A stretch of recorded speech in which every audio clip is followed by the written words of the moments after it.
District of Conservation is sponsored by CFACT. To learn more about our sponsor, head over to cfact.org. Thank you so much for listening to the show. All right, listeners, I have Mark Jones from the Gun Owners of America, and he is overseeing their new hunter outreach program.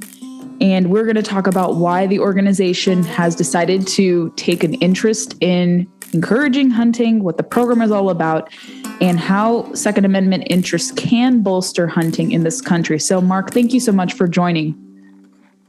I'm happy to be here, Gabriella. Thank you for inviting me. Absolutely. Could you introduce yourself and elaborate on your background? Because you have some experience in wildlife biology. Yes.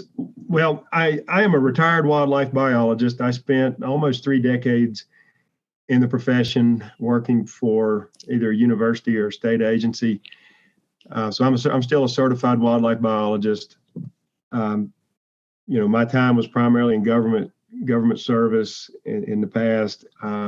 Also a lifelong hunter, been hunting since I was a little boy. So I certainly understand hunting issues, both personally and professionally. And so when I retired, I came to work for GOA. And I kind of wear 2 hats for GOA. One is I'm the director for legislative affairs in 10 western states, and I live in Wyoming. But for the purposes of your podcast and your viewers, I'm involved, or I'm the National Hunter Outreach Director. And so Hunter Outreach is a brand new program for GOA. And, I'm working to get that program off the ground.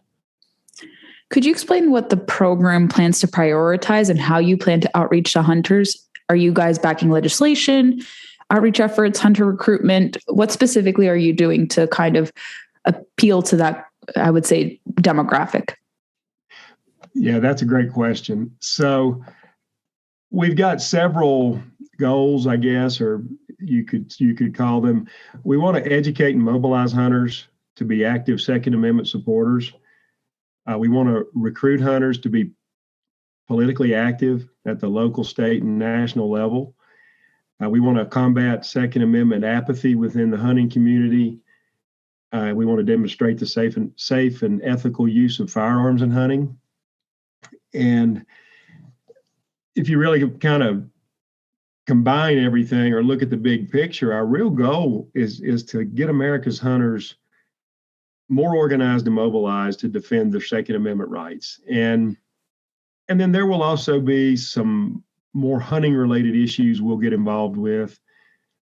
We've already actually done that. We can talk more about this later if you want to, but there was a petition submitted by some radical groups that would have hurt hunting, and we've already worked to oppose that. So there's a number of things we're trying to do. Yeah, you are alluding to the NRDC and CBD petitions to Fish and Wildlife Service and the CDC Centers for Disease Control and Prevention. We have covered that extensively here on the podcast. But yeah, I think that's largely the impetus behind the launch of the program. And what is the status of those 2 petitions? Have they been withdrawn? Do you guys know? I haven't really heard any update as to their status.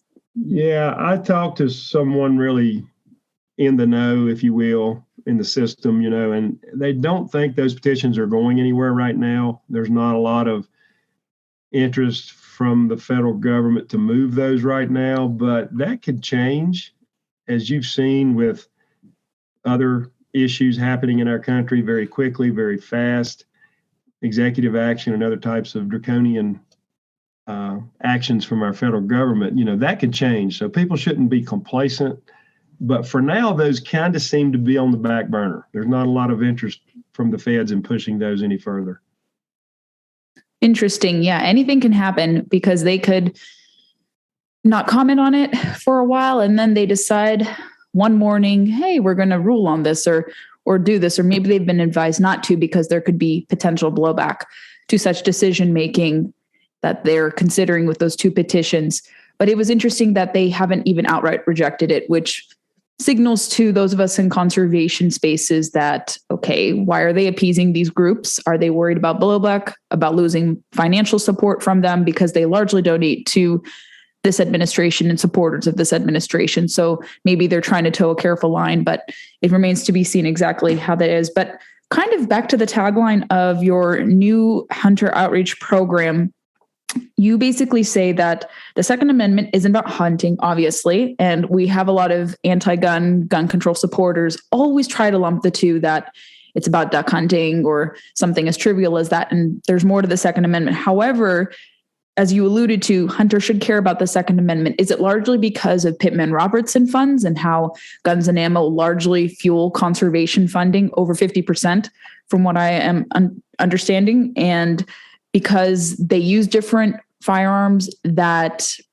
like rifles or AR-15s or a lot of more aesthetically scary firearms? There's a lot of overlap between the two.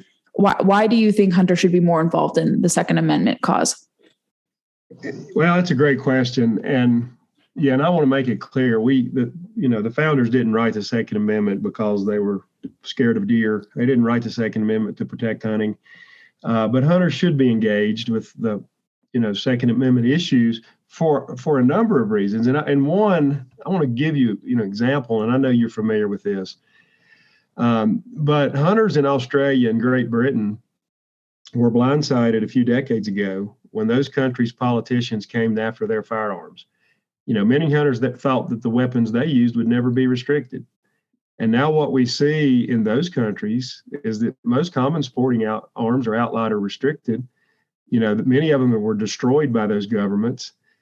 Hunting has become an activity relegated to the rich who can navigate those nations' tight firearms restrictions. So the common man in those countries has effectively been disarmed. And I don't think American hunters should think it can't happen to them. I know there's people, men and women, that hunt with double barrel shotguns or whatever, and that's all they think people should have. But they really need to look at what's happened around the world and how when you give up a little bit of your rights, then the government wants to take a little bit more and a little bit more and a little bit more. So, and I think hunters are waking up. I worked a whole career in a profession where I engaged with hunters every day, and I saw hunters wake up over the course of my career to what was really going on and how some of these issues are just bigger than whatever they like to hunt. They have to think about the big picture. And so I think that's one of the biggest reasons hunters need to be engaged. Their rights, whatever they like to do, might be the next thing that somebody wants to take away.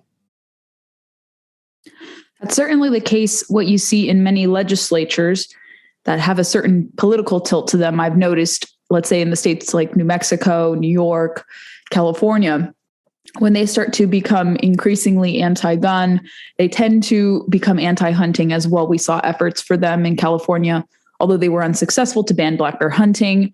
New Mexico has banned trapping, same with New York in some instances. So a lot of states have started to incrementally attack hunting. And we had some petition here in Virginia, but thankfully it was dismissed to ban predator contests here in Virginia, which is a very, very pro-hunting state. And I think hunters are seeing, if they have the ability to use certain firearms be restricted, it won't just stop with that particular use of a firearm. It could go towards duck hunting. It could go towards predator contests or predator hunting. And I think a lot of hunters recognize that an attack on one form could lead to an attack on all. You're absolutely correct.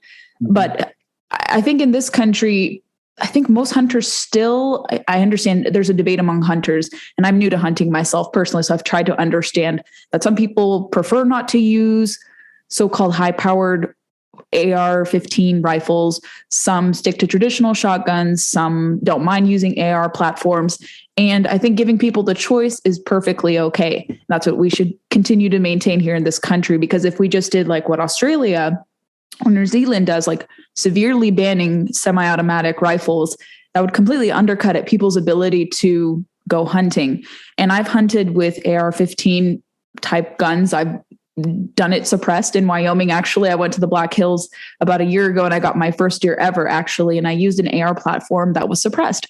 And I found it to be a super comfortable experience. There was less noise pollution. It was really comfortable. I wasn't shooting recklessly or being irresponsible in my usage. And for me as a new hunter, it was really comfortable because I like shooting AR platforms. And I can shoot traditional, kind of more traditionally viewed guns like a shotgun.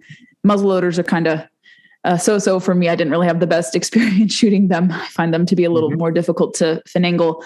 But I think if hunters are given the choice to use different platforms, they should be able to. And that's a beautiful thing we have here in the United States. But do you also think it relates to funding for conservation too? I think more people are recognizing the connection between excise taxes collected on guns and ammunition and the large percentage that goes back to habitat restoration efforts, wildlife conservation efforts, and hunter's ed. Is that also a component that you guys are trying to hone in on?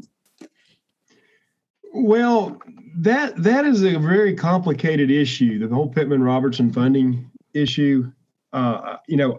Obviously, Pittman-Robertson's been around since 1937, and it has funded American conservation to a great degree. And it's been partly responsible for us having, for the United States having some of the nation's best wildlife populations and greatest hunting opportunities. There are a lot of Second Amendment advocates that are opposed to Pittman-Robertson because it is a tax on a firearm. So it can get the whole PR debate gets very complicated. I will say this for PR, in the last decade or so, a lot of Pittman-Robertson funds have gone to fund shooting ranges, which has been a good move because it's given back to people who don't benefit from hunting related activities. For example, I spoke to an urban shooter from Miami who was very happy with PR because it gave this person a place to go shoot at a shooting range, even though they did not hunt. So, PR is a very complicated thing. Our organization is I guess we're neutral right now on PR because it is a tax on a right, but it does provide a lot of benefits. So it's a very gray area for Second Amendment advocates. I think if we're going to fight against, gun control issues, there's bigger ones to fight than a tax, in my opinion. So I don't know that PR is really a component of what we're not bringing that into the debate right now. We're more about hunters need to be engaged in protecting their rights, voting, and organizing at local, state, and national levels to protect Second Amendment rights and other rights, related to hunting. As you've already mentioned, the things like the petition that tried to stop moving wildlife, which would have stopped them from moving their harvest. So there's so many different components to hunting that need to be defended, with the Second Amendment always being the number one, gold standard that we've got to focus on. In your capacity as the overseer and director of the outreach program, are you allowed to support or oppose legislation? Have you partnered with other conservation groups to combat some of these attacks on hunting as well, like the Sportsmen's Alliance or some of the other established ones? We do. We are trying to do that. And our hunting program is really only about 6 months old, but we are in communication with some of these other groups. We're probably going to try to join the Association of Wildlife Conservation Partners, which includes a lot of the nation's biggest pro-hunting groups. So yes, we do intend to get involved. We will always stay true to our number one mission, which is to protect and defend the Second Amendment. So, if something conflicts with that, we reserve the right to take a position that always comes back to protecting the Second Amendment. But yes, we're going to be more involved in these issues. And we already have, we submitted formal comments to the CDC and the Department of Interior, Fish and Wildlife Service, opposing the ban. And I know you've talked about this on your show a lot, but for those listeners that may not have heard, essentially what the radical groups want to do is ban the movement of legally harvested wildlife across state lines. And so we've submitted formal comments, opposing that to the federal agencies. And so we're already engaged to some extent, and we intend to be a lot more engaged in the future. Excellent to hear. Is there anything else you want to add about the outreach program? Anything that GOA is working on that my listeners should be aware of? Yeah, we're going to do, a number of different things. And it's going to take time, of course, to build, but we would we're going to try to work to help hunters start local groups to work on Second Amendment and hunting issues. And we're going to try to have a volunteer program at some point. I hope that and we already have GOA volunteers, but we'll just transition some of this into hunting related issues where people can volunteer to get involved. And as you know, with what we're facing in this country right now, we have to fight politically at local, state, and national levels. And so we'll also have programs to help hunters write and call elected officials to engage on these issues. And we're going to, I'm hoping, get more involved with the state fish and wildlife agencies with things like shooting ranges to give people more places to shoot and participate. We're going to be involved in some charity hunts. There's an organization called Outdoor Dream Foundation. I can tell you more about that if you would like, but we're going to be involved with that group. And that takes children with life-threatening or terminal illnesses on dream adventures. So we're going to do a lot of things. And again, our program's in its infancy. We've the sky's the limit, but we've got a lot of plans and a lot of things we would like to do to engage the American hunter in protecting the Second Amendment and protecting the hunting tradition, the American hunting tradition. Something a little unrelated to your job, but I want you to answer this because you have worked in wildlife biology. You're really attuned to hunter issues. A lot of people are taking to the field, and I think some people listening may be like, how can I learn how to hunt? How can I pick up hunting? What are some tips that you would recommend to new or kind of, I would say maybe reintroduced or kind of lapsed hunters? So for new and lapsed hunters, what are the best tips for them to get out into the field, you think, this fall? That's a great question. And coming from a career in a state fish and wildlife agency, I know that most state fish and wildlife agencies now have some type of program to try to educate or inform or train new hunters or lapsed hunters. And I would encourage people first to check your state fish and wildlife agency website, see what resources are there. There are a lot of states have turkey hunting seminars, deer hunting seminars on how to dress and process a deer, the meat. There's a lot of programs for women that are specifically for women. Most states have something there because obviously, in many cases, it's harder for women to break into the sport than men. Not always, but sometimes. And there's a lot of, and of course, there's hunter safety programs a lot of states call them hunter education programs now. Those are excellent. They're more than just gun safety. Most of them get into conservation and hunting tips. And I would encourage everybody to check those state agency resources out. You may go to a hunter education course. You'll meet law enforcement officers or biologists that are very knowledgeable, and that can lead to other resources that can help you. And eventually, it's as a new hunter or a lapsed hunter, it's good to find a mentor if you can, someone who will help you.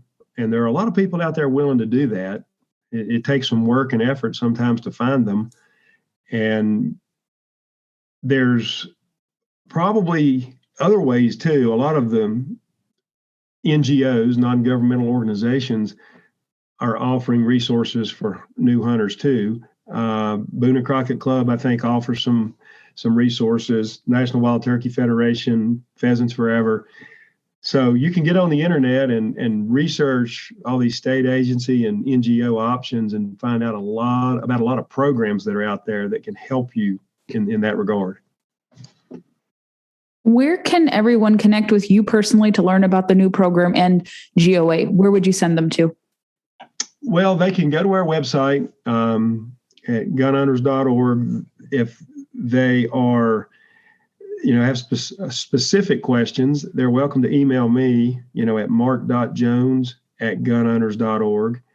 And I can send them information. I can send them our hunter outreach brochure and some other resources we're putting together. So, I'm happy to do that.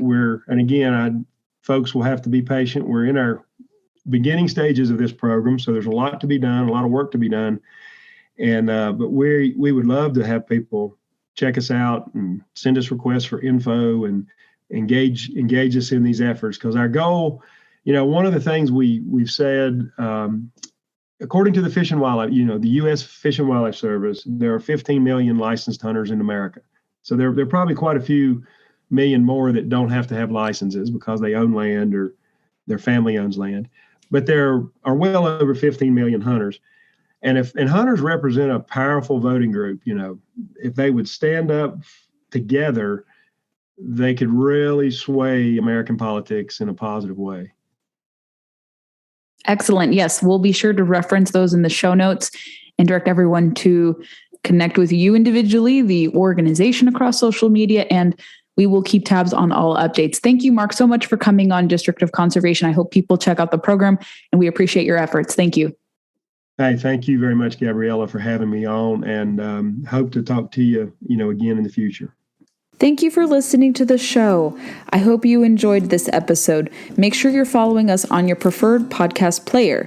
We like to recommend Apple Podcasts because Apple is where most of our listenership hails from. So if you head over to Apple, subscribe, comb through some episodes, and leave us reviews, we'd be more than appreciative of your support in that manner. Follow us on Facebook, Instagram, and Twitter to never miss a beat nor a guest announcement. And you can connect with me personally on my social media feeds. All of the Facebook, Twitter, and Instagram links that I have are all denoted by blue check marks. Really easy to find me, so engage with me there. I'd love to hear your thoughts. If you want to recommend yourself for the show as a prospective guest, I'm all ears to hear and sift through different inquiries. I get a lot of requests, and my schedule is also quite busy, so you'll see guests come from me, but like I said, I'm always open to different guests coming on the show. Thanks for listening, and stay tuned for the next episode.